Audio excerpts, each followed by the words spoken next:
Hello friends, स्वागत है एक बार फिर से राहुल कुमार जी इसमें। तो फ्रेंड्स, आज का हमारा टॉपिक है बिस्मिल शहर। मतलब बिस्मिल शहर किस देश में बसा हुआ है और किसने बसाया था और क्यों बसाया था। तो इससे पहले हम राम प्रसाद बिस्मिल के बारे में थोड़ा सा प्रकाश डालते हैं। मतलब उसकी जीवनी के बारे में थोड़ी छोटी बातें जानते हैं। तो राम प्रसाद बिस्मिल का जन्म उत्तर प्रदेश के शाहजहांपुर में 1897 में हुआ था। 1897 में हुआ था। इनकी माता का नाम मूलमती और पिता का नाम मुरलीधर था। कहा जाता है कि बचपन में ही राम प्रसाद बिस्मिल जी बहुत ही नटखट किस्म के बच्चे थे। जैसे इनको कुछ बुरी आदत भी लग गई थी, जैसे मतलब बीड़ी सिगरेट पीना और तुम्हारा चोरी करना। तो चोरी करने से बात याद आती है कि ये अपने मतलब बचपन में ही अपने पिता के संदूक से पैसे चुराया करते थे। इसीलिए इनके पिता इन्हें बहुत डांटते थे, लेकिन माता इनको बहुत प्यार करती थी। आगे चलकर बहुत अच्छे अच्छे व्यक्ति के संबंध में मतलब संपर्क में आकर राम प्रसाद बिस्मिल की ये आदतें भी छूट गई। तो राम प्रसाद बिस्मिल जी फिर धीरे धीरे मतलब जैसे ही इनको मतलब पता चलता गया कि देश हमारा गुलाम है, और मतलब इन्होंने मतलब देश की आज़ादी के लिए कुछ काम करना शुरू कर दिया। जैसे मतलब देश की आज़ादी में मतलब बढ़ चढ़ के हिस्सा लेना, और मतलब कुछ किताबें लिखना और कुछ उपन्यास वगैरह लिखना। फिर क्या होता है कि कुछ समय पश्चात क्या होता है कि मैनपुरी षड्यंत्र केस में ये भाग ले लेते हैं, और उसके बाद में अंग्रेजों मतलब अंग्रेजी हुकूमत से बचने के लिए ये नेपाल चले जाते हैं। कुछ समय पश्चात क्या होता है कि हिंदुस्तान रिपब्लिकन एसोसिएशन पार्टी या Hindustan socialist Republican association party के ये सदस्य भी बन जाते हैं। बात है 9 अगस्त 1925 की। तो 9 अगस्त 1925 को सहारनपुर से एक रेल लखनऊ के लिए रवाना होती है। तो लखनऊ से पहले एक स्टेशन पड़ता है काकोरी। तो उस काकोरी में ही रेल को लखनऊ जाने से पहले काकोरी में ही 10 दोस्तों के साथ में राम प्रसाद बिस्मिल जी उस गाड़ी को लूट लेते हैं। तो इस घटना को ही नाम दिया गया है काकोरी कांड। अब इस घटना में 10 लोग शामिल थे। जैसे मतलब राम प्रसाद बिस्मिल हो गए, तुम्हारे अशफाक उल्ला खां, रोशन सिंह, राजेंद्र लाहड़ी, तो कुछ इस तरह से।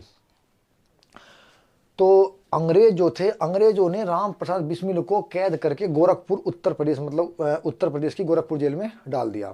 फिर क्या होता है, तो राम प्रसाद बिस्मिल जी ने उसी जेल के अंदर कुछ उपन्यास लिखे, कुछ अपनी रचनाएं लिखी। तो इसके लिखने के बाद क्या होता है, मतलब लिखने के बाद फिर धीरे धीरे जैसे इन्हें पता चलता है कि तुम्हारी मतलब फांसी की सज़ा आगे चलकर मतलब ये मतलब मुकर्रर की गई है। तो इन्होंने अपने जितने भी अपनी इन्होंने किताबें लिखी थी वे धीरे से जेल से बाहर भेज दी। अब एक तुर्की के महान व्यक्ति थे, तुर्की के एक बहुत बड़े नेता कह सकते हैं या बहुत बड़े महान व्यक्ति कह सकते हैं, तो जिनका नाम था कमाल पाशा। क्या था? कमाल पाशा। तो कमाल पाशा का जिक्र किया था इन्होंने अपनी आत्मकथा में। मतलब जब जेल के अंदर राम प्रसाद बिस्मिल जी थे तो इन्होंने तुर्की के कमाल पाशा का जिक्र अपनी आत्मकथा में किया था।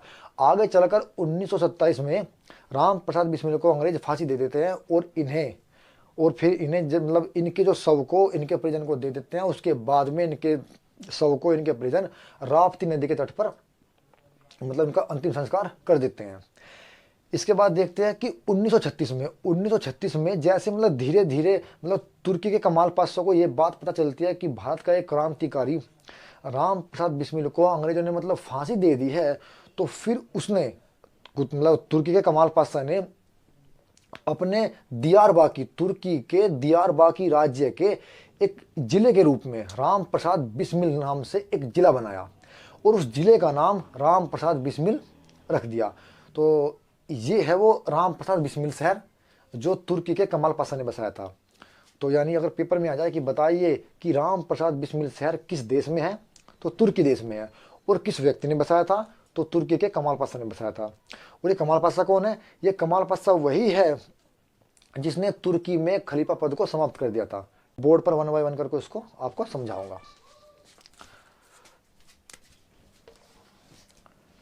तो राम प्रसाद बिस्मिल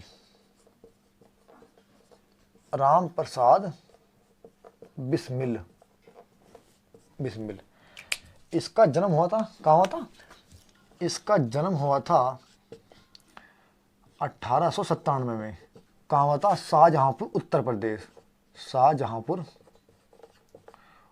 प्रदेश में। इनकी माता का नाम था मूलमती। क्या था? मूलमती। और पिता का नाम था मुरलीधर, क्या था? मुरलीधर, ठीक है। और आगे क्या देखते हैं कि इन्होंने मतलब ये जो एक संगठन के सदस्य थे जिसका नाम था हिंदुस्तान, क्या था? Hindustan socialist, Hindustan socialist, Hindustan socialist Republican, Hindustan socialist Republican party, ये उसके मेंबर भी थे। फिर क्या होता है कि इन्होंने मतलब एक मैनपुरी कांड या मैनपुरी षड्यंत्र में भाग लिया था, और मैनपुरी षड्यंत्र केस की वजह से ही ये कहाँ चले गए थे? ये चले गए थे मतलब नेपाल। मतलब मैनपुरी षड्यंत्र केस से बचने के लिए मतलब उसमें जैसे मतलब इन्होंने इस षड्यंत्र केस में भाग लिया था, भाग लेने के बाद जैसे इन्हें अंग्रेज पकड़ने वाले थे तो ये भागकर नेपाल चले गए थे। मतलब क्या हुआ था कि इन्होंने ये मतलब नेपाल चले गए थे, भागकर नेपाल, मतलब नेपाल चले गए थे, ये नेपाल चले गए थे। इसके बाद क्या करते हैं? काकोरी कांड, ये क्या करते हैं? यानी 9 अगस्त 1925 को, सॉरी 25 को, 9 अगस्त 1925 को ये क्या करते हैं? ये सहारनपुर से एक लखनऊ के लिए गाड़ी जाती है, एक लखनऊ के लिए गाड़ी जाती है, और उस गाड़ी में क्या होता है? सोना होता है। उस सोने को ये लूट लेते हैं, लेकिन आ जाए पेपर में कि बताइए काकोरी कांड के जो प्रमुख सेनानायक थे वे कौन थे? वे थे राम प्रसाद बिस्मिल जी,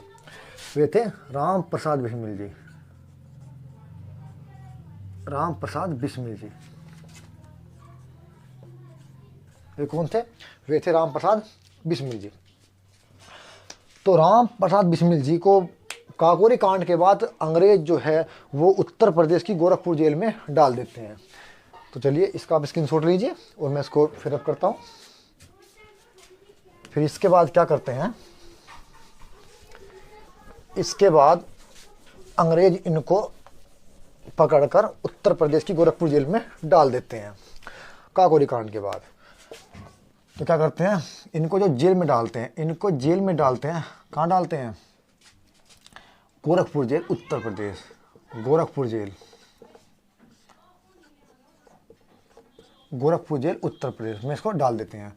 और फिर मतलब इनको फांसी दी गई थी कब? इनको जो फांसी दी गई थी 1927 में।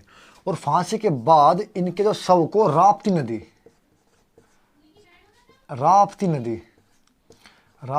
नदी के तट पर क्या किया गया था? मतलब इनको जलाया गया था, वहां पर इनका अंतिम संस्कार किया गया था, इनको जलाया गया था।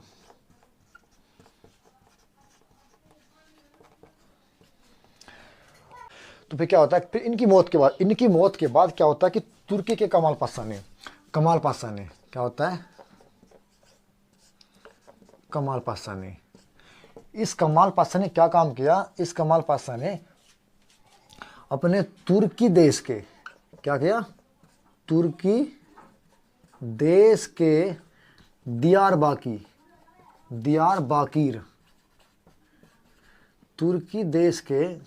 दियारबाकीर राज्य के एक जिले का नाम राम प्रसाद बिस्मिल रखा। राम प्रसाद बिस्मिल रखा।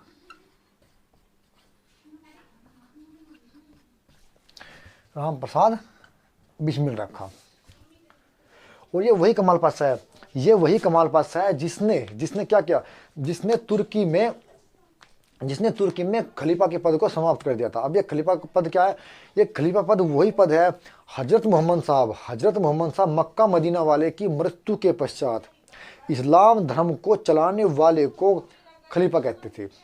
फिर अंग्रेजों मतलब क्या हुआ कि आगे चलकर मतलब 1922-23 की बात है, 1921 की बात। 1921 में क्या काम हुआ कि अंग्रेजों ने एक संधि के पश्चात तुर्की के इस खलीफा पद को समाप्त कर दिया कि अब कोई खलीफा नहीं बनेगा। फिर मतलब अरब के मुसलमान, सिंध के मुसलमान और मतलब भारत के मुसलमान, सभी मुसलमान इकट्ठा हो गए और फिर अंग्रेजों के खिलाफ उन्होंने मतलब क्या कर दिया, एक विद्रोह कर दिया। आज के लिए इतने काफ़ी। और आप हमारी वीडियो को मतलब सब्सक्राइब कर सकते हैं, लाइक कर सकते हैं और शेयर भी कर सकते हैं।